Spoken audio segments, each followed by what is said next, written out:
এই কই কই বৃহৎ তত্ত্বের ভিতরে ঢুকছি। আমরা ছোট্ট করে পাঠ বিশ্রাম দেব। বৃহৎ তত্ত্ব রামচন্দ্র, এই রামচন্দ্র বনবাসে গেল, ভরত বাড়ি এলো, বাড়ি এসে কই কই বর চেয়ে নিয়েছিল। কি বর চেয়েছিল? কি বর চেয়েছিল? নিজের সন্তানকে ভরতকে রাজা করবে আর ভগবানকে বনবাসে পাঠাবে, স্বয়ং ভগবানকে বনবাসে পাঠাবে। তিনি চিনতে পারলো না, কই কই বুঝতে পারলো না, কিন্তু ভরত বুঝতে পারলো যে সোনাকে তুমি সোনার তো জ্ঞান করলেন না মা। যে চরণ পাওয়ার আশারা ঋষিরা ধ্যান করে, যে চরণ পাওয়ার আশারা তপস্বীরা তপ করে, যে চরণ পাওয়ার আশায় জীবন বিলিয়ে দেয়, আর ওই চরণকে তুমি বনবাসে পাঠালে মা। তোমার মতো মাকে আর আমি মুখ দেখতে চাই না। ভরতের ভক্তির কাছে পৃথিবীর ভক্তি নিচু হয়ে দাঁড়িয়েছিল। দেখুন জায়গাটা। ভরত বলেছিল, মা কোনদিন তোমার মুখটা আমার আর দেখাবে? তোমার মা, তোমার মতো মায়ের আর কোনদিন আমি মা বলে ডাকবো? জগৎ সংসারের মালিককে তুমি চিনতে পারলেন না? যে তোমাকে ও সেই জন্মদাতা কৌশল্যাকে প্রণাম না করে তোমার প্রণাম করত, সেই ভগবানকে তুমি মনে পাঠালে? তোমার মতো মাকে আমি মুখ দেখবো না, কথা দিলাম দেখবো না মা। চলে গেলেন গুরুদেব বৈশিষ্ট্য, কুলগুরু বৈশিষ্ট্যের কাছে চরণ দুটো জড়িয়ে ধরলেন। গুরুদেব, আমার ভগবান দাদাকে এনে দিতে পারো, আমি অন্য কিছু চাই না, আমি রাজ্য চাই। আচ্ছা, এই যে কথাটা বলি এটা সত্য তো না মিথ্যা? এটা সত্য তো? একজন করলে সবার হবে? সঠিক না, একজন কালে কি? আসুন আসুন, জায়গাটা আপনারা না আমি, এখানে এই জায়গাটা সমাধান একটু লক্ষ্য করেন। একজন করলে সবার হবে, এই কথাটা যথার্থ যদি না হতো তাহলে পূর্বপুরুষ করে গেলে কেন? একজন করলে সবার হবে, এই কথাটা হাজার হাজার বছর না হাজার হাজার জন্ম এই কথাটাই করে সনাতন ধর্মের অধোগতির দিকে দিয়ে আমাদের খোলা করে ছাই করে দিয়ে গেছে। আমরা পথ পাচ্ছি না। জায়গাটা দেখুন, আমাদের এই পবিত্র জায়গাগুলোকে অপবিত্র করে রেখেছে। জায়গাটা দেখাচ্ছি। আচ্ছা, মা তখন, এবার বিজ্ঞান এসে দেখা দিল, খুব মন দিয়ে কথাগুলি হৃদয় নেবেন। মা এসে মন্দিরের শঙ্খধ্বনি করলো, আরতি করলো, ভগবানকে ভোগ নিবেদন করে উনি বাইরে এসে বলছে, খোকা, বৌমা, দুজনকে ডাকলো, পরিবারের সবাইকে ডাকলো, ডেকে তিনি বসালো। যদি আজ থেকে বলেছি, যদি সঠিক পথ দেখেন সেই পথেই চলবেন। জীবনকে পরিবর্তন করার নামই হলো ভাগবত। যে পাঠে জীবনকে পরিবর্তন হয় না সেটা পাঠ বটে, কিন্তু প্রকৃত পাঠ না। সেই জায়গায় আমরা প্রবেশ করছি। এখানে স্তর হলো, মা আহ্নিক করে সন্ধ্যা করে বাড়ি এসে বাইরে এসে সবাইকে একত্রিত করে বলল, খোকা, বৌমা, কয়জনের জন্য রান্না হয়েছে? কয়জনের জন্য? 5 জন। যদি 5 জনের জন্য রান্না হয়, আমার যে থালাটা আছে ওই থালায় সবগুলো অন্ন একত্রিত বেড়ে একত্রিত পাত্রে রেখে আমার সামনে দাও। বলছে, মা তুমি বৃদ্ধ বয়সে হয়েছো, পাগল হয়ে গেছো, একে তো খাও অল্প, কিন্তু আজকে কি বিধান দিচ্ছ যে 5 জনের খাদ্যগুলো তোমায় দেবো, খেতে পারবে? তো বলছে, আমি খেতে পারবো না জানি, কিন্তু আজকে একটা পরীক্ষা করব। কি পরীক্ষা করবে মা? বলছে, আজ যে পরিচালনা করে সংসারকে, যে ধর্মের কাণ্ডারি, যার অনুসরণ করে আমরা চলি, সেই বলেছে একজন করলে সবার, একজন ধর্ম করলে সবার হবে। তাই যদি হয়, তার বিজ্ঞান অনুসারে আমি মা পরীক্ষা করে দেখব যে আসলে এটা ঠিক কি। বলছে, কি পরীক্ষা করবে? বলছে, পরীক্ষাটা হলো যে এই অন্নগুলো 5 জনের। বলছে, হ্যাঁ 5 জনের। যে 5 জন বাড়ি আছে, একজন ধর্ম করলে যদি সবার হয়ে যায়, তাহলে এই 5 জনের খাদ্যগুলো যদি আমি খাই মা, তাহলে কি হবে? এবার দেখুন ধর্মটা কোথায় দিচ্ছে।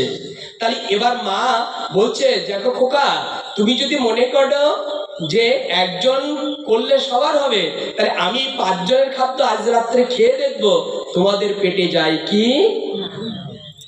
আচ্ছা, এগুলো পরীক্ষা করে দেখুন তো, একজন খেলে অন্যের পেট ভরবে? ভরবে কি? তাহলে এই কথার সমাধান কি এলো? একজন যদি ধর্ম করে অপরের হবে? হবে কি? তো জ্যেষ্ঠ পুত্র তো বল আছে, শক্তি আছে, দেখবে শক্তি ধর্মের কথা বললে এড়িয়ে যায় সবাই।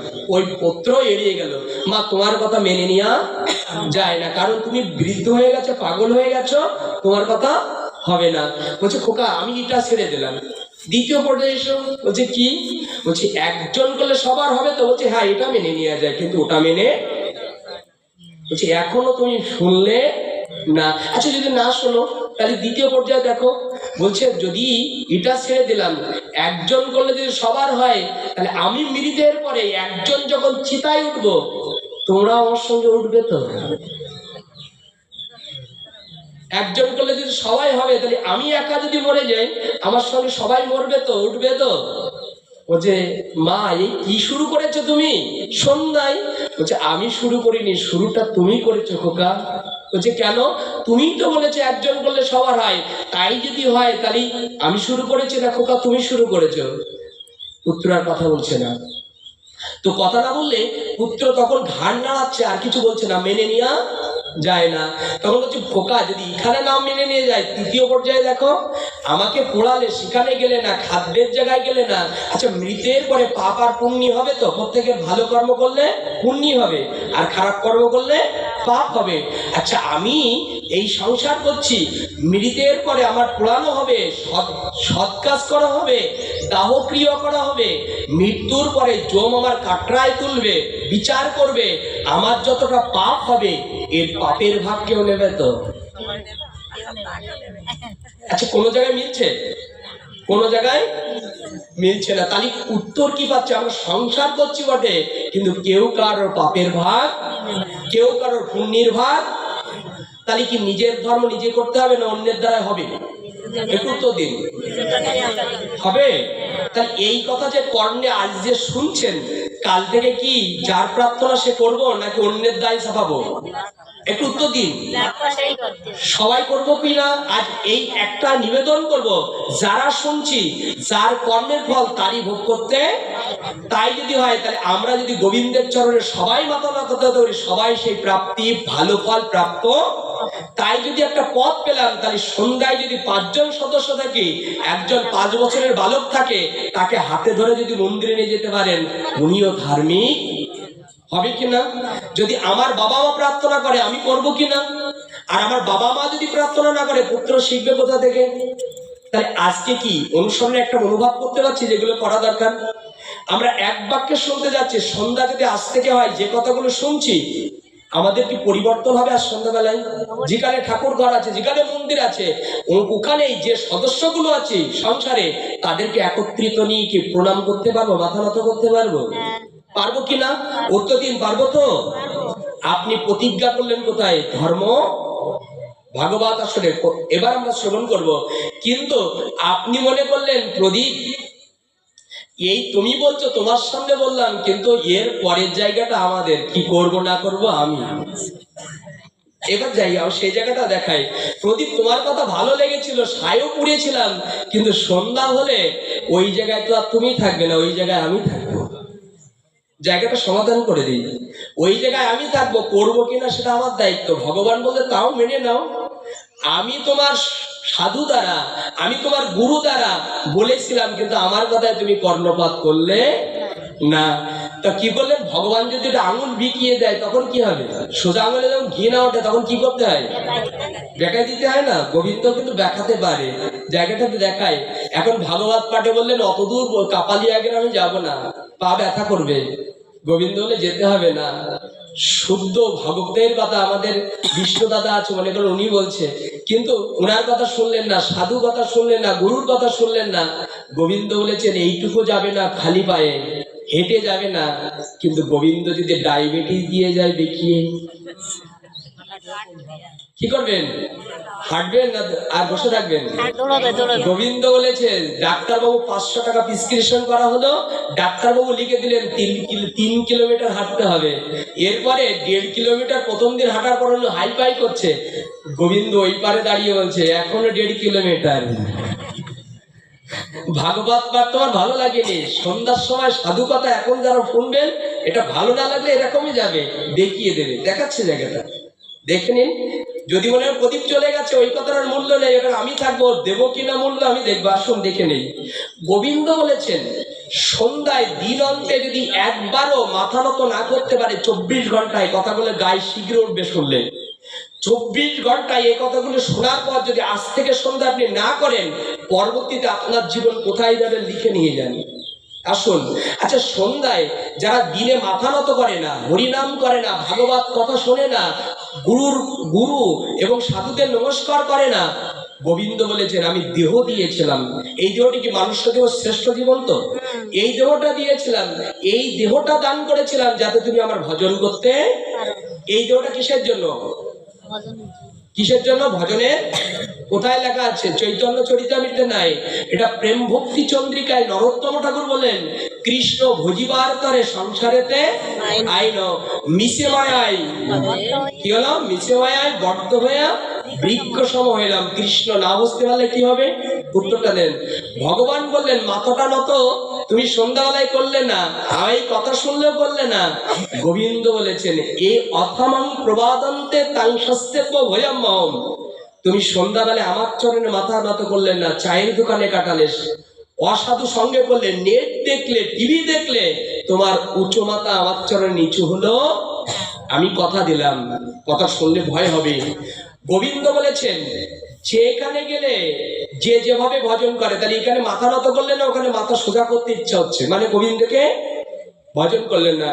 গোবিন্দ স্বয়ং জানালেন মৃত্যুর পরে যেখানে গেলে ভজন করা লাগবে না, যেখানে গেলে মাথা নত করা লাগবে না, যেখানে গেলে সন্ধ্যা মন্ত্র জপ করা লাগবে না, যেখানে গেলে বাহু তুলে ভগবানকে সেবা করা লাগবে না, এই দেহ কেড়ে নিয়ে আমি ওই জায়গায় তোমার জন্ম। বুঝতে পারছেন? যারা আজ থেকে সন্ধ্যা আন্নি করবেন না, গোবিন্দ মা জানালেন। আচ্ছা উত্তরটা দিতে পারেন? প্রদীপ বলে যাচ্ছে, আসুন দেখি। সাধু দেখে প্রণাম করলো না, কে সে? নলকুবের আর মণি গ্রীব দামোদর ব্রতে। যদি আজকে থেকে এই কাপালিয়া গ্রামে যারা শুনছেন, বাইরে থেকেও যারা শুনছেন, আমি বলবো নেত্র ফিরান, ভিতরের নেত্রটা ফিরান। আপনি অট্টালিকা বিল্ডিং থাকতে পারে, প্যান্ট শার্ট বাবু হতে পারেন, টাই পরতে পারেন, সম্মান থাকতে পারে, পদমর্যাদা থাকতে পারে, মৃত্যুর পরে কোনো মর্যাদা কাজ করবে। এই জায়গায় দৃষ্টান্ত করে দিয়েছেন, যদি তুমি মাথা নত না করো, এই জায়গায় প্রমাণ দিচ্ছি ভাগবতের দশম স্কন্ধে, সেই জায়গায় নারদ এসে দাঁড়ালো। নারদ এসে দাঁড়ালেন, নলকুবের আর মণিগ্রীব কি করেছিল? সাধু দেখেও প্রণাম করলো। গোবিন্দ কি বলেছেন? যেখানে গেলে তোমার আর প্রণাম করা লাগবে না, এখানে আশীর্বাদের জায়গায় অভিশাপটা দিয়ে দিলেন। কি দিলেন? আগামী জন্মে বৃক্ষ হয়ে যাবে তোমার ওই লম্বা মাথা, আর কখনো তুমি নিচু করতে। আচ্ছা এই কথা বুঝতে পারছেন? এই এহানো ভাগবত পাঠে এসে এই কথাটা শুনলেন, শুনে সন্ধ্যায় যদি পালন না করতে হয়, তাহলে কোথায় যাবেন মৃত্যুর পরে? আচ্ছা এমন জায়গায় যেতে চান? একটু উত্তর দিন, যেতে চান? যদি না যায় তাহলে যার খাওয়া সেই খেতে হবে, যার ধর্ম তার করতে হবে। স্বামী স্ত্রী পরিবার যাত্রা মঞ্চের মতো, যতক্ষণ থাকবো ততক্ষণ স্বামী, ততক্ষণ পুত্র, ততক্ষণ সহধর্মী সব। কিন্তু মঞ্চ থেকে নামলে কেউ কারোর সঙ্গে সম্পর্ক, যাত্রা মঞ্চের থেকে নামলে আর কারোর সঙ্গে সম্পর্ক থাকে? স্ত্রী অভিনয় করলেন, কিন্তু পরবর্তী যে বলেন তুমি আমার স্ত্রী, মেনে নেবে তো এই ব্যক্তি? আর মেনে নেয়? তাহলে সংসারটা একটা যাত্রা মঞ্চ, নেমে দাঁড়ালে আর কোনো মূল্য। যেদিন নিঃশ্বাস ত্যাগ হয়ে যাবে, বাড়িতে তুলসী তলায় নামাবে, তখন আর সব সম্পর্ক শেষ। এই জন্য যার সঙ্গে সম্পর্ক করে ভুলে যায় না, যার সঙ্গে সম্পর্ক করলে গোবিন্দ কৃপা করে, সেই গিরিধারী লাল কৃষ্ণের চরণে যদি আত্মসমর্পণ করে, তার আর কোনো জায়গায় যাওয়া। আমরা প্রবেশ করছিলাম এতক্ষণ স্তরে দাঁড়িয়ে, আমরা যেটুকু শুনলাম, আমরা যেন সন্ধ্যাবেলায় মাথাটা নত করতে। আমি কিচ্ছু জানার দরকার নেই, গোবিন্দকে বলেন গোবিন্দ আমি কিছু ভজনও জানি না, সাধনও যা জানেন তাই দিয়ে গোবিন্দকে একটু প্রণাম করেন। এটুকু করতে পারবো তো? বললেন প্রদীপ এটুকু করলে হবে? হ্যাঁ, ভাগবতে তাও দিয়েছে। কি দিয়েছে জানেন? কালিয়া নদীতে, কালিয়া যে নদী আছে না, বৃন্দাবনে যারা গেছেন, এই কালিয়া নদীর তটে বিষাক্ত সাপ কালিয়া, উনি নদীতে কি দিয়েছিল? বিষ দিয়েছিল আর গরুগুলো মারা যেত ধবলি সমলীলা। ও মারা যেত যখন কৃষ্ণ লীলা করার জন্য কদম বৃক্ষ থেকে ওই বীর জলের মধ্যে প্রবেশ করলেন।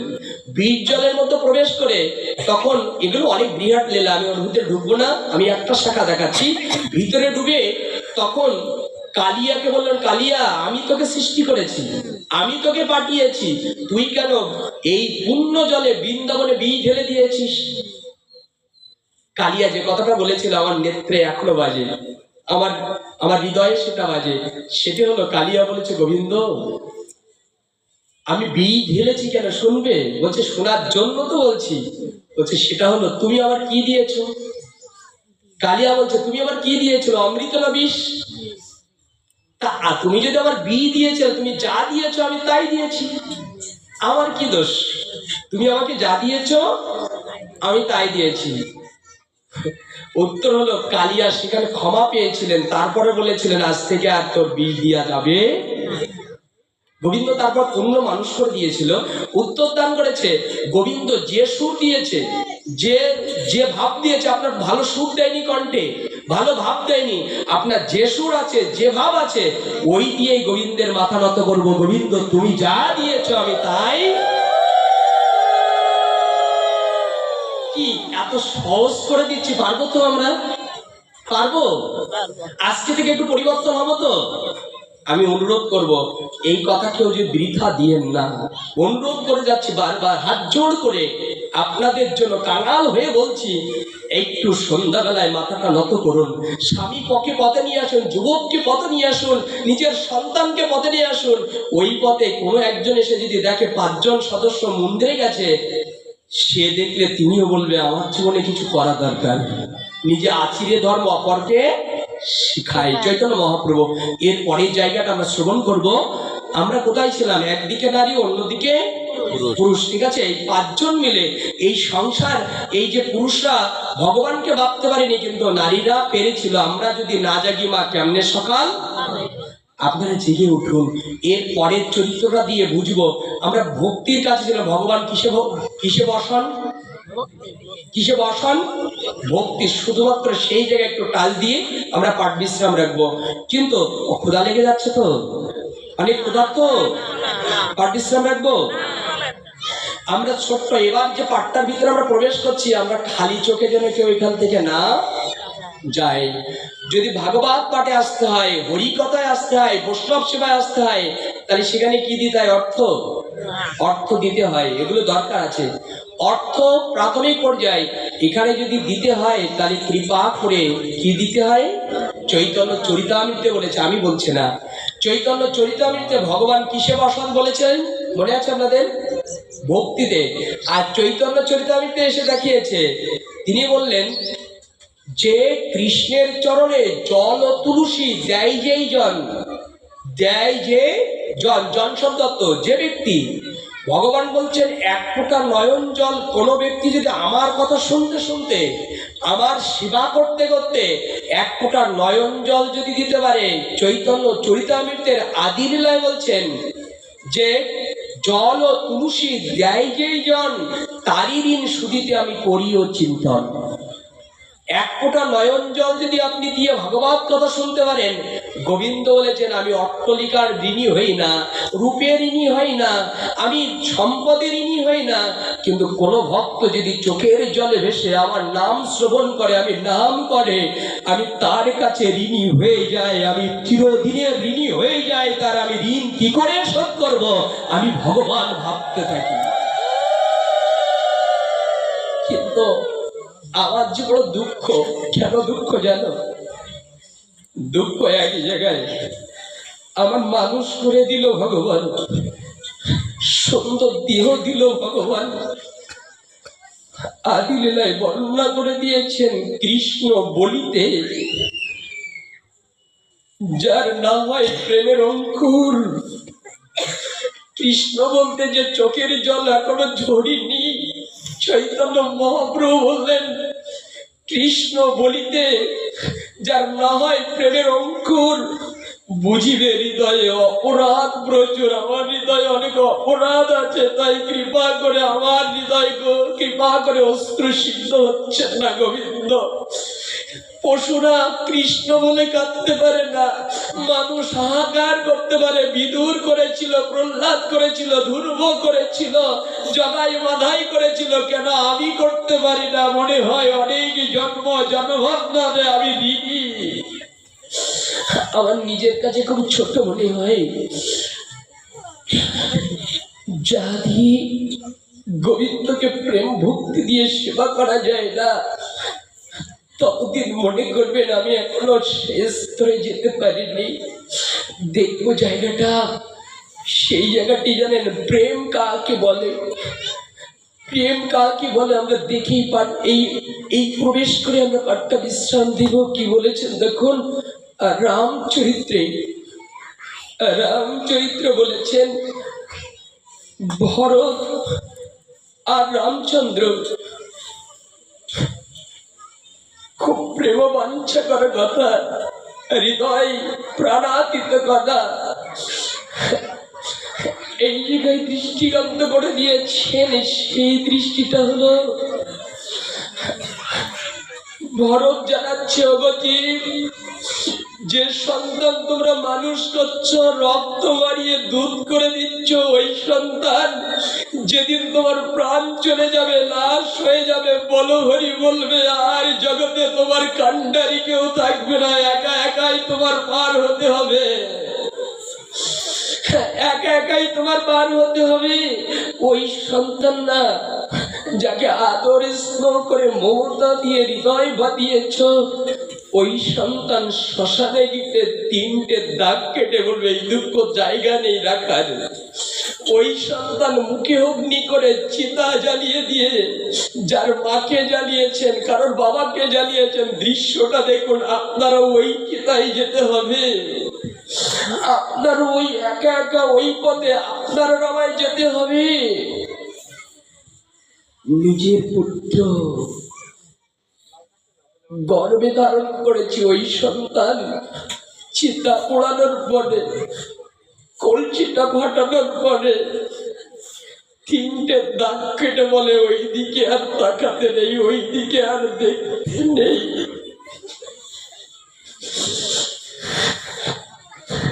ভাবতে পারেন, যার ভরসা করি আমরা, যে সন্তানের ভরসা করে, ওই সন্তান নিজে মুখে বলে দিয়েছে ওই দিকে আর তাকাতে নেই। গোবিন্দ বলেছে, দেখো তোমরা হরিনাম করলে না, এক ফোঁটা নয়ন জল দিলে না, আমার বলবে এখন তোমার সন্তান বলছে ওই দিকে আর তাকাবে না, এখন তোমার কে থাকবে শ্মশান ঘাটে?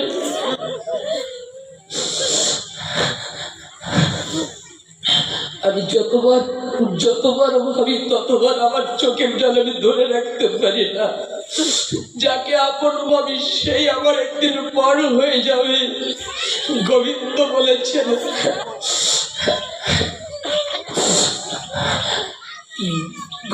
বলেছেন, যে দিন রাত আমার ভজন করি, আমার নাম প্রেমে মুগ্ধ থাকে, নয়ন জলে ভেসে যায়, আমি তার কাছে ঋণী হয়ে যাই, আমি তার কাছে ঋণী হয়ে যাই। আর ঋণ শোধ করতে না পারে ওই সন্তান যেদিন ভুলে যায়, আমি গোবিন্দ সেদিন তার ওই ভক্তের ওই চিতার পাশে গিয়ে দাঁড়াই তাকে উদ্ধার করতে। আমি বারবার লক্ষ্য করি এই জায়গাগুলো, অনুভবগুলো, অনুব্যক্তের জায়গাগুলো।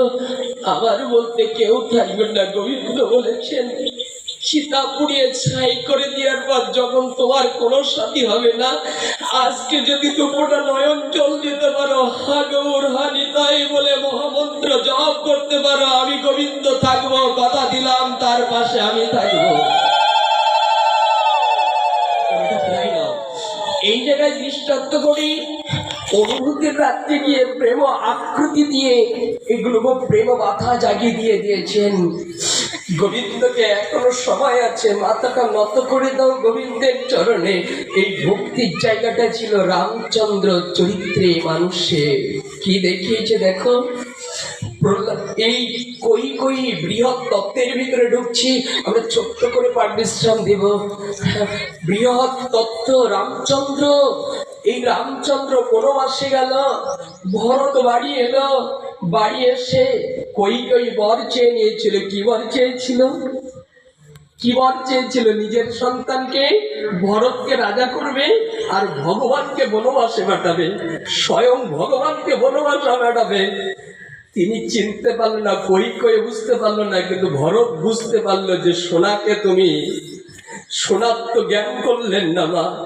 যে চরণ পাওয়ার আশারা ঋষিরা ধ্যান করে, যে চরণ পাওয়ার আশারা তপস্বীরা তপ করে, যে চরণ পাওয়ার আশায় জীবন বিলিয়ে দেয়, আর ওই চরণকে তুমি বনবাসে পাঠালে মা, তোমার মতো মাকে আর আমি মুখ দেখতে চাই না।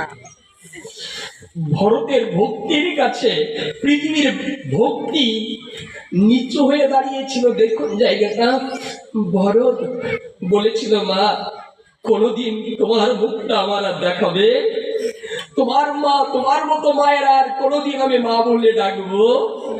জগৎ সংসারের মালিককে তুমি চিনতে পারলেন না, যে তোমাকে ও সেই জন্মদাতা কৌশল্যাকে প্রণাম না করে তোমার প্রণাম করত, সেই ভগবানকে তুমি মনে পাঠালে। তোমার মতো মাকে আমি মুখ দেখবো না, কথা দিলাম দেখবো না মা। চলে গেলেন গুরুদেব বৈশিষ্ট্য, কুলগুরু বৈশিষ্ট্যের কাছে চরণ দুটো জড়িয়ে ধরলেন। গুরুদেব, আমার ভগবান দাদাকে এনে দিতে পারো, আমি অন্য কিছু চাই না, আমি রাজ্য চাই না, রাজভোগ চাই না, আমি রামের দুটো চরণ চাই, জগতে আর কিছু চাই না। ভাই ভাইয়ের ভিতরে আজ দাঙ্গা লেগে যাচ্ছে, কিন্তু যদি কেউ রামচরিত্রে এসে দাঁড়ায় তাহলে ভাইয়ের জীবনকে পবিত্র হয়ে যাবে। দেখুন, ভরত বড় হতে চাচ্ছে না। ভরত গুরুদেবের চরণে গিয়ে বললেন, গুরুদেব তুমি যদি না বলো দাদাকে আনবে না বনবাস থেকে, তাহলে আমি তোমার চরণ ছেড়ে দেব না। বৈশিষ্ট্য ভরতকে চরণ তলে থেকে গুরুদেব শিষ্যকে বুকে জড়িয়ে বললেন, তোর মতো শিষ্য আর দ্বিতীয় হবে না। যাকে বনবাসে পাঠিয়েছে তুই তাকে আনতে যাবি, তুই তাকে আনতে যাবি। কই বলছে, আমি বড় ভুল করেছি, তোর বড় করতে চেয়েছিলাম, কিন্তু তুই আমাকে মুখ দেখবি না, ওর চাইতে তো রাম ভালো ছিল। লুকিয়ে আড়ালে ভরত বলছে, মা যাতে রামের প্রতি তোমার শ্রদ্ধাটা হয় তাই আমি তোমায় বলেছি, যদি রামের প্রতি তোমার শ্রদ্ধাটা, লীলাটা অনেক বৃহৎ। তখন সংক্ষেপে বলছি কতগুলি। রামচন্দ্র বনবাসে প্রবেশ করেছে, সীতা লক্ষ্মণ ঠাকুর আর জানকী মাতা বনবাসে পথে যাবে, আর শত্রুঘ্ন আর ভরত আর গুরুদেব আর ভ্রাতাগণ সহ সকলকে নিয়ে ভরত চোখের জলে পালকি করেছে সবার জন্য। বনবাসা থেকে দাদার আবার ফিরিয়ে নিয়ে আসবে। আমাদের মনে হয় না বৈকুণ্ঠ থেকে ভগবান আমাদেরও ফিরিয়ে আনতে হবে? দেবকীর গর্ভ থেকে তুমি যদি আসতে পারো, তাহলে আমারও কৃপা করে গর্ভ ধারণ করে জগতে তুমিও আসতে পারো। বিদুরের ডাকে যদি গিরিয়ে যেতে পারো, প্রহ্লাদের ডাকে যদি তুমি মাটি ফুঁড়ে উঠতে পারো, তাহলে ভক্তের ডাকে তুমিও ভক্তের ভগবান, তুমিও কৃপা করতে পারো। ভরত এই ভরতের পেটটা দেখুন, কুলগুরু দোলায় উঠেছে, পালকিতে উঠেছে, তৎকালীন সময় পালকি ছিল, ও পালকিতে উঠেছে, অন্য অন্য মহারথীগণ পালকিতে উঠেছে।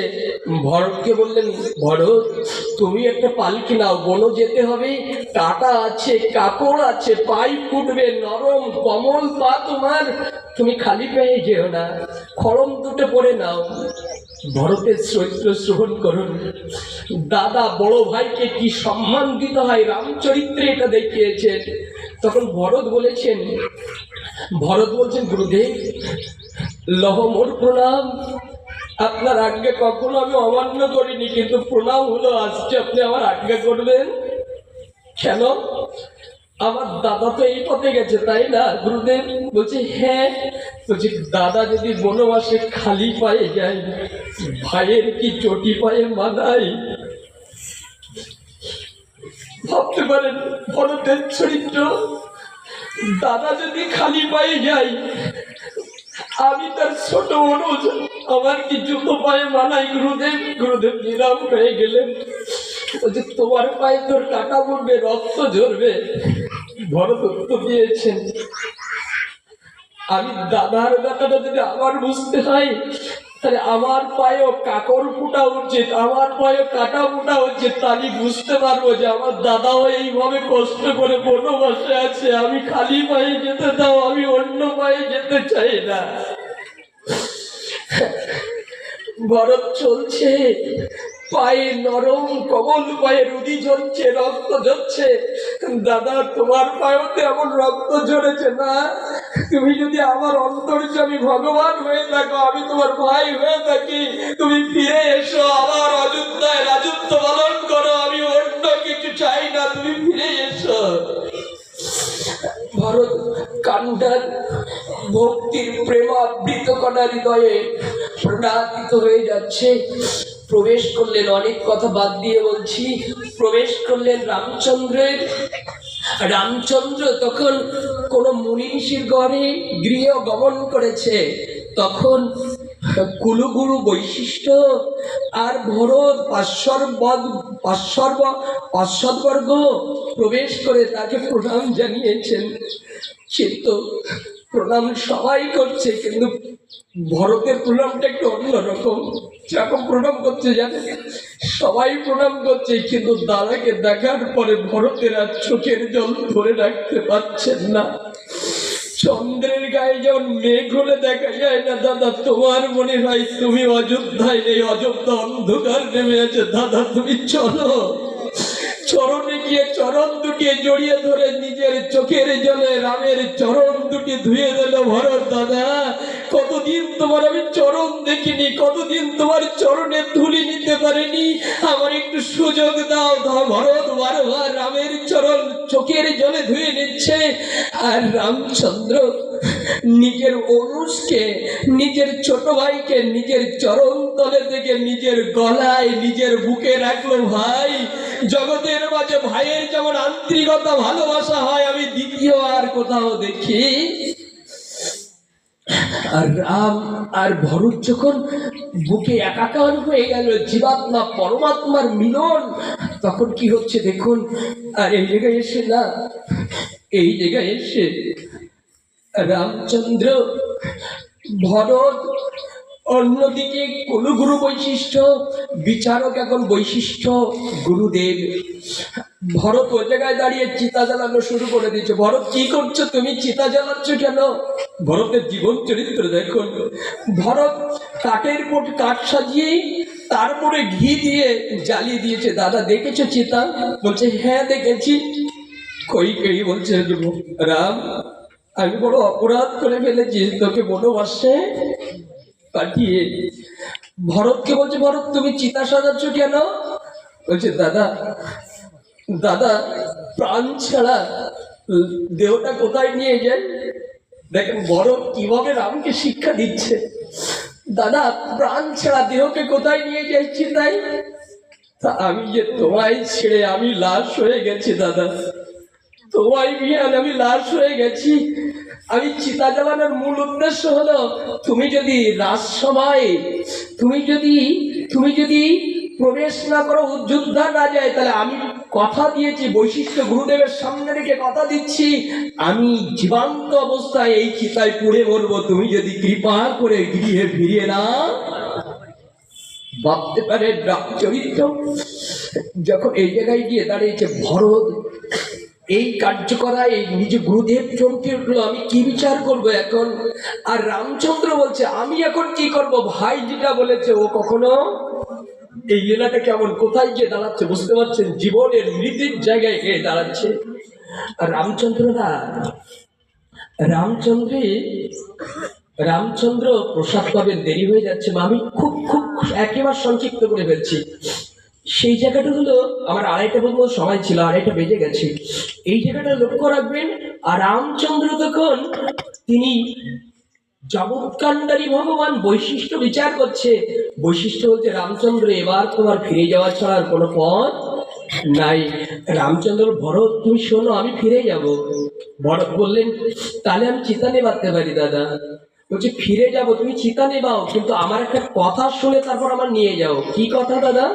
বলছে সেই কথাটি হলো যে বাবা তো নেই, তখন দশরথ কিন্তু মৃত্যুবরণ করে চলে আসছে, রামের শোকে তিনি মৃত্যুবরণ করেছে। আর বনবাসে কেন গিয়েছিলেন? কেন গিয়েছিলেন রামচন্দ্র? পিতার সত্য রক্ষা করার জন্য। ভরতকে ডেকে বললেন, দাদা ভরতকে ডেকে বললেন, ভাই শোনো, কি আমি যেতে পারি, কিন্তু তুমি কি চাও বাবার সত্য রক্ষা না হলে বাবা নরকে যাবে? আমরা কি এমন কাজ করব যে আমরা ভাই হয়ে বাবার কি নরকে দিতে চাই? দেখেন কোন কথাটা ভরতের মধ্যে ছুড়ে দিলেন। জি, আমরা বাবার প্রতিজ্ঞা করেছে আমার মাতা কই যে ভরতকে 14 বছরের জন্য বনবাস, রামকে 14 বছরের জন্য বনবাস, ভরতকে 14 বছর রাজা হবে। এখানে যদি আমরা এটা না মানি, ধর্ম যদি না মানি, তাহলে পিতা নিশ্চয় নরকে। তুমি কি চাও? ভরত আর কথা চিতা নিভিয়ে দিলে। ভরত আর কোনো কথার উত্তর না দিতে পেরে রামের চরণ জড়িয়ে ধরে বলে, দাদা আমি পেয়ে যেতে পারি। বারবার এই কথাটা বারবার ডুবলে কান্না হৃদয়ে ব্যথা দেয় আমায়। ফিরে যেতে পারি, আমার একটা জিনিস ভিক্ষা দেবি। কি ভিক্ষা চাস? আমার প্রাণকে চাইলে তোকে আমি দিয়ে দেবো এই মুহূর্তে, বল কি চাস? আমি অন্য ভিক্ষা চাই না দাদা, তোমার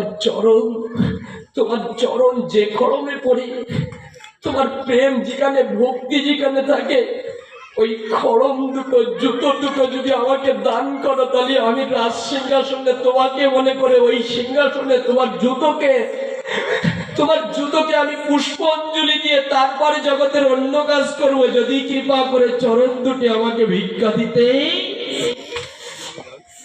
আমরা তো বাবার জুতো, দাদার জুতোটুকু আমরা কি করি, পায়ে নিয়ে যাই, হাতে করে নিয়ে যাই।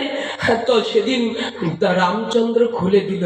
খুলে দেওয়ার সঙ্গে সঙ্গে অনেক লীলা আছে, আমি বলছি না, এখানে বললে ধরে রাখতে পারবেন না কান্না, আমারও সময় কম। পায়ের পাদুকা মাথায় দিয়ে বিশ্ব জগৎকে জানালো, বিশ্ব জগৎ।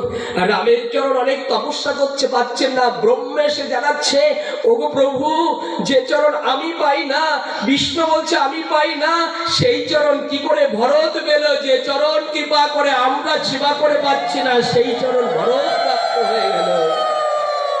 এই জায়গায় এসে না ভরত হৃদয়ে এলো, ভরত বাড়ি এলো, রাজ সিংহাসনে জুতো দুটো রাখলো। ওই রাত্রে ভরত আর বাড়ি ঘুমালো। জায়গাটা বলেই পাঠ বিশ্রাম দিচ্ছি। ভরত কি করেছিল জানেন? ভরত ওই রাজ্যের জুতোকে অভিষেক করলো, করার পরেই মাকে জানালো, কই সুমিত্রা আর কৌশল্যা মাকে প্রণাম করে বলল, মা গো, আমি আর এই রাজপ্রাসাদে থাকবো না, আর রাজভোগ গ্রহণ করবো না। না কখনো। কেন? এক সন্তান বনবাসে গিয়েছে, আর তুই কোথায় যাবি? বলছে, আমার দাদা কোথায় থাকবে? দেখবেন ভালোবাসা কাকে বলে, সংসারের শান্তি কাকে বলে। ত্যাগেই শান্তি, ভোগে নয়। ত্যাগেই শান্তি আসে। না খেয়ে থাকবেন, জল মুখে দিয়ে থাকবেন, যদি কারো ভিখারিকে এক মুঠো অন্ন দিতে পারেন, ওই দিন আনন্দে কাটবে। তেমন ভরতের জীবনী। বলছি, মা আমার দাদা কোথায় বলতে পারো? বলছি, বনয়। আচ্ছা বনে কোন তলায় থাকবে? গাছ তলায়। আচ্ছা দাদা যদি গাছ তলায় থাকে, আমার কি মানায় রাজপ্রার সাথে? মা বলো, বলো মা, মানায়? আমি প্রতিজ্ঞা করছি, যতদিন না পর্যন্ত দাদা রাজপ্রাসাদে না আসবে, আমি ভরত ততদিন আর কৃপা করে রাজপ্রাসাদে থাকবো না। আমিও গাছ তলায় কাটাবো, আমিও থাকবো না। যতবার ভিতরে আসে ততবার মনে হয় যেন অনেক বড় ভাইয়ের কাঁধে উঠে মানুষ হয়েছেন, বড় ভাইয়ের কতবার আঘাত করেছেন। সেই বড় ভাই যখন তুমি ছোট থেকে বড় হও, ভাইয়ের ভ্রাতৃত্ববোধ অনেক রক্ষা করতে পারে না। রামচরিত্র শ্রবণ করেন, এই জায়গায় দৃষ্টান্ত করে দেখুন কত প্রেম দান করেছে। তখন ভরত কি করেছে জানেন? ভরত খালি পায়ে তিনজন মাতাকে প্রণাম করে, মৃত বাবাকে প্রণাম করে, কৃপা করে নন্দী নদীর তটে খড় বিছিয়ে খালি গাছতলায় তিনি রাম রাম বলে ডাকতেন। আর ওখানে 12-14 বছর আমি জানাবো, যারা গোবিন্দ এতক্ষণ ভাগবত পাঠে চোখের জল ফেলে দিয়েছে, আত্মনাদ করেছে, গোবিন্দ আমাদের মধ্যে কেউ নেই গো, আমাদের মধ্যে কেউ নেই। কোনো ভিখারি যদি কারোর দুয়ারে যায় সে ফিরিয়ে দেয় না, কাঙাল যদি কারো ভিক্ষা করে কারোর দুয়ারে গিয়ে তাকেও ফিরায় না। তাই যদি না হয়, যে ভক্তগুলো এতক্ষণ কাঁদছে, বুকের আত্মনাদ করছে, গোবিন্দ আমরাও তোমার চরণে কাঙাল হয়ে গেছি, ভিখারি হয়ে গেছি, আমার ভিক্ষা দাও। যে ভক্তগুলো এসেছে সকলকে ভিক্ষা দাও, এই ভিক্ষা আমাদের দিও। যেদিন আমার সন্তান ভুলে যাবে, আমার কৃপা করে পরিবার ভুলে যাবে, সেদিন কৃপা করে তুমি কান্ডারী হয়ে সকলকে পার করে দিও। জগতে আর কিছু চাই না। যে গৃহকর্তা যে মনোবাসনা নিয়ে আজকে মনোবাসনা নিয়ে এই কোরাল বৌদ্ধ গোবিন্দ যে গোপালটাকে দিয়েছ, উনি যেন কৃষ্ণ ভক্ত হয়, তিনি যেন কৃষ্ণ মা বাবাকে সেবা করে, জগৎকে সেবা করে, তার ভিতরে ভক্তি জ্ঞান বিদ্যা দান করো, তিনি যেন জগৎকে কৃপা করে আলোকিত করতে পারে, এই নিবেদন রইল। গোবিন্দ আরেকটু নিবেদন করে যাই, যে গৃহে আজ এই প্রদীপ বৌদ্ধ এবং সৌশ্রী এই মাতাশ্রী, তাদের ভিতরে ধন দিও, জ্ঞান দিও, বুদ্ধি দিও, যেন প্রত্যেক বছর তারা কৃপা করে সেই ধন দিয়ে প্রত্যেক বছর এমন ভাবে কৃপা করে বৈষ্ণব সেবা করতে পারে, এই নিবেদন রইল তব চরণে, তারা যেন সেবা করতে পারে। তৃতীয় স্তরে আমরা প্রবেশ করছি বাবা। আচ্ছা, আজ যদি মারা যাই, বলো হরি বলবে আর প্রেমানন্দে বলো হবে? আচ্ছা, হাত থাকলে আত্মা চলে গেলে আর হাত উঠবে? উঠবে না। আমরা মৃত্যুর পরে তেল হলুদ দিতে যাই, অপরাধ ক্ষমা চাই, কিন্তু এখানে যদি শত্রু থাকে, এখানে যদি হিংসাও থাকে, অনুরোধ করব, হাত যদি আজ আত্মা চলে গেলে কাল লাশ হয়ে যেতে হয়, আজ তো ভগবান হাত দুটি দিয়েছে না, এই হাত দিয়ে পিতাদের সঙ্গে মাতাদের সঙ্গে এটা আলিঙ্গন করুন, যেন আজ আমরা হিংসা ভুলে গেছি, আমরা যেন কৃপা করে অহংকার ভুলে গিয়ে একজন অপরজনকে আমরা একটা আলিঙ্গন করব। এই ভাগবত শত্রু থেকে মিত্র করতে পারে। এই ভাগবত ঘুরিয়ে নিন, এটা উঠে দাঁড়ান, উঠে দাঁড়ান। এই ভাগবত এই স্তরে প্রবেশ করতে পারে, এই যে পরম স্তরে।